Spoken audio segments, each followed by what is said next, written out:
अच्छा। ये माइक्रो का आपका लेक्चर है, बैक्टीरिया का।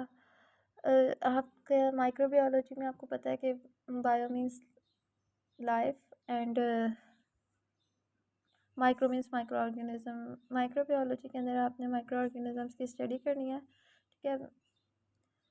देखिए, माइक्रोबायोलॉजी बायो लाइफ है, लोगोस स्टडी, और माइक्रो मीन्स माइक्रो ऑर्गेनिजम्स, यानी आपने माइक्रो ऑर्गेनिजम्स की वो ऑर्गेनिज्म जिनको आप आम आंख से नहीं देख सकते, उनकी आपने स्टडी करनी है। उसमें सबसे पहला आपका जो है वो बैक्टीरिया है।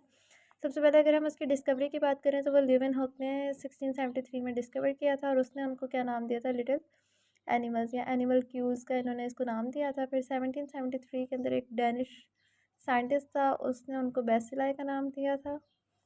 और देन एक और देखिए, बेसिलाई जो है वो एक स्पेसिफिक शेप है, रॉड शेप, ठीक है। लेकिन बैक्टीरिया सिर्फ इस तरह के रॉड शेप के नहीं होते, वो सर्कुलर भी होते हैं, वो कॉमा लाइक भी होते हैं। तो इस वजह से कंफ्यूजन क्रिएट हो गई थी कि बेसिलाई तो सिर्फ रॉड शेप को हम कहते हैं। तो फिर एक और बायोलॉजिस्ट था, उसने उनको बैक्टीरिया का नाम दिया था। बैक्टीरिया है क्या, माइक्रोस्कोपिक है, यानी माइक्रोस्कोप के अंदर नजर आएगा, सिर्फ यूनिसेलुलर है, सिंगल सेल वाला है, प्रोकैरियोटिक ऑर्गेनिज्म मीन्स कि इनके पास अपना ट्रू न्यूक्लियस नहीं होता, characterize by lack of membrane bound organelles.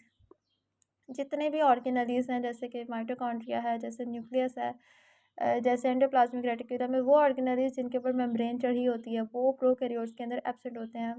Bacteria are the descendant of earliest form of life, जो हमारी अर्लीस्ट फॉर्म ऑफ लाइफ, यानी सबसे पहले जो जब लाइफ स्टार्ट हुई थी तो जो फॉर्म्स ऑफ लाइफ प्रेजेंट थी, ये माना जाता है कि बैक्टीरिया उनसे मतलब उनमें से आगे डिराइव हुए थे। मतलब हमारी जो एंसेस्टर्स हैं वो बैक्टीरिया हैं, जो स्टार्टिंग जब लाइफ हुई थी उस टाइम जो प्रेजेंट थे, उनके आगे से डिसेंडेंट है bacteria. And are unicellular prokaryotes, ये मैं आपको बता चुकी हूँ कि यूनिसेलुलर और प्रोकैरियोट्स हैं। Classification on the basis of shape तीन तरह से है। ये कॉकस है, यानी स्फेरिकल, ठीक है। और कॉकस शेप कहते हैं सर्कुलर शेप, स्फेरिकल बेसिलस मैंने अभी बताया था रॉड शेप होते हैं। स्पिर्लम जो है वो स्पाइरल ऐसे इस मतलब हेलिकल शेप या कॉमा शेप जो है वो उसमें आ जाती है। कोकाय सर्कुलर है, उसका डायमीटर 0.5 माइक्रोमीटर से 1 माइक्रोमीटर तक होता है। उसमें आके जो मुख्तलिफ वो आती हैं कि किस तरह से उन्होंने अपने आप को अरेंज किया हुआ है आफ्टर रिप्रोडक्शन या मल्टीप्लाइंग। डिप्लोकोकाई, यानी अगर रिप्रोडक्शन के बाद वो पेयर की फॉर्म में एग्जिस्ट कर रहे हैं तो उसको हम डिप्लोकोकाई कहेंगे, इस तरह से पेयर फॉर्म में। उसमें दो एग्जांपल है, निजेरिया गोनोरिया और निजेरिया मेनिनजाइटिस। निजेरिया गोनोरिया जो है वो गोनोरिया कॉज करता है, ठीक है। और निजेरिया मेनिनजाइटिस जो है वो मेनिनजाइटिस कॉज करेगा। मेनिनजाइटिस क्या है, ये इन्फ्लेमेशन ऑफ मेनिनजेस है, इन्फ्लेमेशन ऑफ मेनिनजेस। आपका जो ब्रेन है ना, ब्रेन के अराउंड ना प्रोटेक्टिव लेयर है टिश्यू की, उसे हम मेनिंजेस कहते हैं, ठीक है। वो लेयर आपकी इन्फ्लेम कर जाती है। स्ट्रेप्टोकोकाई क्या है, वो बैक्टीरियाज जो कि आफ्टर रिप्रोडक्शन चेन की फॉर्म में इस तरह से एग्जिस्ट करते हैं, उनको हम स्ट्रेप्टोकोकाई कहेंगे। इसमें आता है स्ट्रेप्टोकोकाई पायोजीन्स जो कि सॉर थ्रोट कॉज करते हैं, म्यूटेंट्स जो कि टूथ के कॉज करते हैं, ठीक है, और लैक्टिस जो कि डेयरी प्रोडक्ट्स बनाने में इन्वॉल्व हैं। स्टेफिलोकोकस जो है वो कोकाई जो कि डिवाइड होने के बाद इस तरह से रैंडमली ग्रेप्स लाइक क्लस्टर बना लेते हैं, उनको हम स्टेफिलोकोकाई कहते हैं। उसकी एग्जांपल में आता है स्टेफिलोकोकस ऑरियस।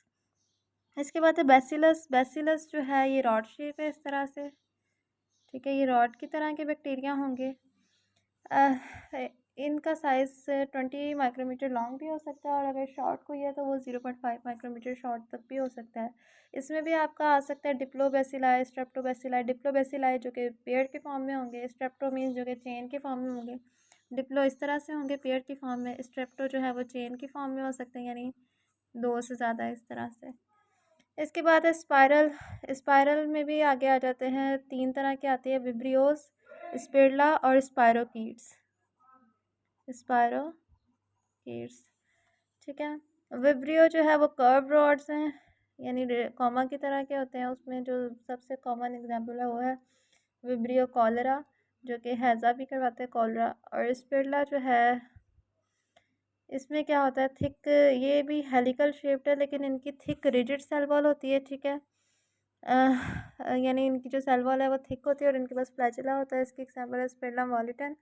और स्पायरोकीट्स हैं, इनकी थिन सेल वॉल होती है। ठीक है, तो ये आज का आपका शेप्स का था। इनके नाम बैक्टीरियाज के आपने अच्छे से याद रखने हैं, इसमें कोई मिस्टेक नहीं करनी स्पेलिंग में। एमसीक्यूज आपके इस तरह से पूछे जाते हैं कि आपको एग्जांपल्स दी जाएगी। फॉर एग्जांपल विब्रियो कॉलरा, ठीक है, वो पूछेगा कि ये कौन सा मतलब बैक्टीरिया कोकाया, इसकी शेप स्ट्रेप्टोकोकाया, बैसिला है या विब्रियो है। तो आपने वैसे इसका तो नाम से जाहिर है, आपने वो इस तरह से पूछ सकते हैं कि जो बैक्टीरिया कॉलरा कॉज करवाता है उसके पास कौन सी शेप होती है। ठीक है, इस तरह ये जो बैक्टीरिया मेनिंजाइटिस कॉज करवा रहा है उसकी कौन सी शेप होगी। तो आपने ये चीज़ याद रखनी है। ठीक है, इसके अलावा वो आपसे शॉर्ट क्वेश्चन में पूछ सकते हैं कि classify bacteria on the basis of morphology या शेप। तो फिर भी आप इस तरह से इसको याद करेंगे।